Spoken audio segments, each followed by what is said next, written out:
ఎన్టీఆర్ జిల్లా జగ్గయ్యపేట నియోజకవర్గంలోని వస్తవాయి మండలం పోలంపల్లి గ్రామ జెడ్పీహెచ్ఎస్ పాఠశాలలో రాష్ట్ర ప్రభుత్వ ఆదేశాల మేరకు మెగా పేరెంట్స్ టీచర్స్ మీటింగ్ ఘనంగా నిర్వహించారు. పండుగ వాతావరణంలో జరిగిన ఈ కార్యక్రమానికి గ్రామ పెద్దలు, ప్రజాప్రతినిధులు, తల్లిదండ్రులు, ఉపాధ్యాయులు పెద్ద సంఖ్యలో హాజరయ్యారు. ఈ సందర్భంగా విద్య ప్రాముఖ్యత, పాఠశాల అభివృద్ధి, విద్యార్థుల భవిష్యత్తుపై పలువురు గ్రామ పెద్దలు మాట్లాడారు. వారి సూచనలు ఉపాధ్యాయుల్లో సేవాభావాన్ని, విద్యార్థుల ఉన్నత లక్ష్యాల సాధనపై కొత్త ఉత్సాహాన్ని నింపాయని తెలిపారు. సమావేశంలో విద్యార్థుల విద్యా పురోగతి, క్రమశిక్షణ, హాజరు, అభ్యాస నైపుణ్యాలపై తల్లిదండ్రులతో సమీక్ష నిర్వహించారు. పిల్లల చదువులో తల్లిదండ్రుల భాగస్వామ్యం అత్యంత కీలకమని, పాఠశాల అభివృద్ధికి గ్రామస్తుల సహకారం అవసరమని వివరించారు. ఉద్దేశం తల్లిదండ్రులు, ఉపాధ్యాయులు యొక్క ఆత్మీయ సభ. ఈ యొక్క ఆత్మీయ సభలో మనకి ఇప్పుడు ప్రతి ఒక్క అంశం కూడా మనకి హెచ్ఎం మేడం గారు తెలియజేయటం జరిగింది. మన పిల్లలు ఎలా చదువుకుంటున్నారు, ఎలా ఉంటున్నారు అనేది మనం తెలుసుకోవాలి. ప్రతి ఒక్కరు కూడా ఎవరెవరు పిల్లలు ఎలా ఉంటున్నారు, ఏ క్లాసులో ఏ స్టూడెంట్ ఎలా ఉంటుండో, ఏ సబ్జెక్ట్లో ఎలా ఉన్నత స్థానం సాధిస్తున్నారనేది అది మాస్టర్లు, ఉపాధ్యాయులు తెలియపరచాలి. ఒక శిల్పి అంటారు. శిల్పి అంటే ఒక విగ్రహాలు చెక్కే శిల్పులు ఎంతో చక్కగా ఆ యొక్క బొమ్మను కానీ విగ్రహాలని చాలా చక్కగా తయారు చేస్తారు. విద్యార్థులను కూడా చక్కగా ఉన్నత స్థానాలు తయారు చేసే శక్తి ఎవరికి ఉందంటే శిల్పి వలె ఒక తల్లిదండ్రులు, మొట్టమొదటి తల్లిదండ్రులకి, ఉపాధ్యాయులకు ఉంది. అది ఎలా అంటే శిల్పి ఎలా చెప్తాడో ఒక ఉన్నత స్థానంలో తయారు చేసే శక్తి తల్లిదండ్రులకి, ఉపాధ్యాయులకే ఉందని ఈ సభాముఖంగా తెలియజేస్తున్నా. అలాగే ఇక్కడికి మన ముందు హెచ్ఎం మేడం గారు ఎన్నో అంశాలు తెలియపరిచారు. స్కూల్లోని స్టేర్స్ కావాలని, అవి తప్పకుండా ఏర్పాటు చేస్తాను మేడం గారు. స్టేర్స్ అప్పుడు తొందరపడి తక్కువ రేట్లో తీసుకొచ్చి ఇచ్చాము, విరిగిపోయినాయి. ఈరోజు ఇంకా నెక్స్ట్ టైం స్టాండర్డ్ కొనడానికి ఖచ్చితంగా ఏర్పాటు చేస్తాం. సీసీ కెమెరాలు మంచిగా పనిచేస్తున్నాయి. పిల్లలు మీకు ఎటువంటి ఇబ్బందికరం ఉండదు. మీ సేఫ్టీ కోసమనే సీసీ కెమెరాలు తేవడం జరిగింది.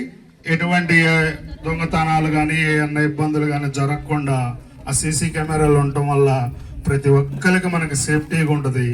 అలాగే మట్టితో లేయటం జరిగింది మేడం. ఆ మట్టి లెవెల్ చేపించి తప్పకుండా 1 నెల నుంచి 2 నెలల లోపల మీకు సైకిల్ స్టాండ్ అనేది ఖచ్చితంగా కట్టిస్తాం. మ్యాక్సిమం ఆగస్టు 15కి ఓపెనింగ్ చేసే మార్గం ఎమ్మెల్యే గారి చేతుల మీద మంచి గ్రాండ్గా చేయడానికి నేను మన గ్రామ పెద్ద మన వెల్విషర్ ఆవుల రామారావు గారిని స్టేజ్ మీదకి రావాల్సిందే కోరుతున్నాం. మ్యాక్సిమం ఆగస్టు 15కి ఓపెనింగ్ చేసే కార్యక్రమం చేద్దాండి. అలాగే 10వ తరగతి ఫస్ట్ క్లాస్ వచ్చిన పాపకి ప్రతి సంవత్సరం కూడా నేను 10,000 ఇస్తాను. First prize 5,000, second prize 3,000, third prize 2,000 గతంలో కూడా మనం ఇచ్చాం. అంటే నాకు డబ్బు ఉండేదో నేను ఇస్తానని ఇవ్వట్లా, మీలో ఉన్న ప్రతిభని గుర్తించడం కోసం ఆ ప్రైజ్ మనీ అనేది నేను తెలియపరుచుతున్నా. ఆ రోజు కూడా 10,000 చేసిన రోజు స్కూల్ పిల్లలు మొత్తం పాస్ అయ్యారు. 10 రూపాయలు పోయిందని నాకు బాధ లేదు. 10 లక్షలు పెట్టినా కానీ ఆనందం దొరకదు. నా గ్రామ పిల్లలు ఇంతటి ఉన్నత స్థానంలోకి ఎదిగారని ఎంతో గర్వపడ్డా. అదేవిధంగా మీకు మన పొదుల శ్రావణి నిజంగా మేడం గారు, గ్రామ పెద్దలందరం కూడా మేము ఎంతో సంతోషపడ్డాం. ఆ సంతోషాన్ని తీసుకొచ్చినటువంటి పొదుల శ్రావణికి నిజంగా కృతజ్ఞతలు తెలియజేసుకుంటున్నా. వారి యొక్క పేరెంట్స్ని కూడా చాలా అభినందిస్తున్నా. అదేవిధంగా మన ఉపాధ్యాయులను కూడా నేను అభినందిస్తున్నా. మారుమూలమైనటువంటి ప్రాంతాన్ని ఒక స్త్రీ ఆడపిల్ల, మగపిల్లలు సాధించలేనిది ఆడపిల్లలు సాధించారు. ఆడపిల్ల ఆదిశక్తి మన పోలంపల్లి మారిపొలం నుంచి ఒక స్త్రీ, ఒక ఆడపిల్ల మన జిల్లాలోని మన పేరుని పెట్టింది ఎంతో గర్వదగ్గ విషయం. ఇది అబ్బాయిలు కూడా పోటీ పడాలని అబ్బాయిలకు కూడా నేను సూచన చేస్తున్నా. ఒక ఆడకూతురు సాధించింది, నేనెందుకు సాధించలేదని కూడా అమ్మాయిల మీద అబ్బాయిలు పోటీ పడాలని కూడా ఈ సభాముఖంగా నేను తెలియజేస్తున్నా.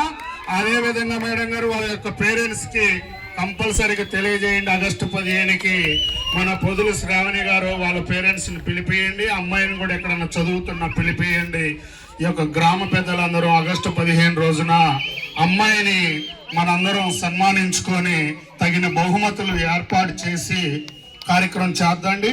అలాగే మీకు ఎటువంటి ఇబ్బందులున్నా, మీకు ఎటువంటి సహాయ సహకారాలు కావాలన్నా మాకు తప్పకుండా తెలియపరచండి.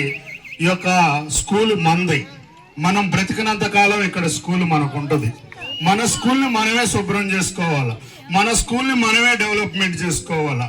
ప్రతిదీ గవర్నమెంట్ ఇస్తే, డబ్బులు ఇస్తే ఎంత సంతోషంగా తీసుకుంటున్నామో ప్రతిదీ కూడా గవర్నమెంట్ మీదనే ఆధారపడకూడదని కూడా నేను చెప్తున్నా.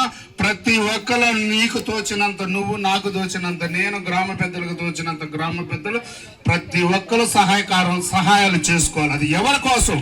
మన ఊరు కోసం, మన పిల్లల కోసం, మన భవిష్యత్తు కోసం, మన పిల్లల ఎదుగుదల కోసం అని కూడా నేను సభాముఖంగా తెలియజేస్తున్నా. అదే విధంగా మీరు ఎంత ఎత్తుకు ఎదిగినా, ఎంత చదువు చదివినా, ఎంత ఉన్నత స్థానంలో ఉన్నా ఊరిని మర్చిపోవద్దు, బడిని మర్చిపోవద్దు, కన్న తల్లిదండ్రులను మర్చిపోవద్దు, మనకి విద్య నేర్పిన గురువులను మర్చిపోవద్దు అని కూడా నేను ఈ సభాముఖంగా తెలియజేస్తున్న. పిల్లలారా, మీ అందరికీ మీ ఎదుగుదలకి ఎప్పుడు నేను తోడుంటా, గ్రామ పెద్దలందరూ తోడు ఉంటా. మీ ఎదుగుదలే, మీ గొప్పతనమే, మీ మంచితనమే, మీ అందరికి సహాయ సహకారాల్లో ఎప్పుడు ఎల్లవేళలో తోడుంటానని నేను ఈ సభాముఖంగా తెలియజేసుకుంటూ